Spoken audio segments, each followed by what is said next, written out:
Hello everyone, আমি হলাম black heart tattoo studio থেকে। তো দেখতে পারাই তোমরা আমি পিয়ার্সিং করলাম।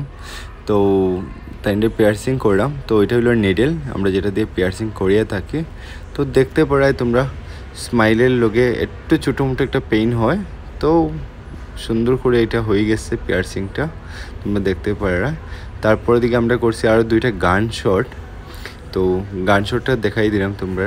তো গান শটও বহুত ইজি প্রসেস, তোমরা করাই দিতে পারো। তো দেখো হয়ে গেছে গান শটও। তারপরে করছি আমরা আরেকটা নিডেল। তো নিডেলটা করার পরে দিকে টোটাল হয়ে গেল 4টা পিয়ার্সিং। তো তারপরে দিকে এটা হলো স্প্রে, যে ইনফেকশন হয় না আর তোমার পেইনটা একটু কম রাখে। তো যারা যারা ইউজ করতে চাও অনেক ভালো ক্রিম, এটা ইউজ করো। তারপরে আমরা দেখলাম কত সুন্দর লাগে, লুকসটা দেখতে পারো তোমরা পিয়ার্সিং করানোর পরে। তো যারা যারা এরকম পিয়ার্সিং করাইতে চাও তোমরা সব আইতে পারো আমরা ট্যাটু স্টুডিওতে। আমরা tattoo studio full body piercing হয়েই থাকে। তো আমি লোকেশনটা করে দিই, এটা হলো গ্রাউন্ড ফ্লোর, সেকেন্ড গেট, যে গোলদিঘি মল যেটা, এটার সেকেন্ড গেট। আর এদের ঢোকার পরে হাতের ডাইন সাইডে দেখতে পারো আমরা ট্যাটু স্টুডিওটা, ব্ল্যাক হার্ট ট্যাটু স্টুডিও। আমরা ট্যাটু স্টুডিও পিয়ার্সিংও হয়, ট্যাটু রিমুভও হয়। তো যারা যারা করতে চাও আইতে পারো। আর অপোজিট সাইডে মেট্রো জুতার শোরুম যেটা আছে এটা আছে। তো যারা যারা আইতে চাও আইতে পারো।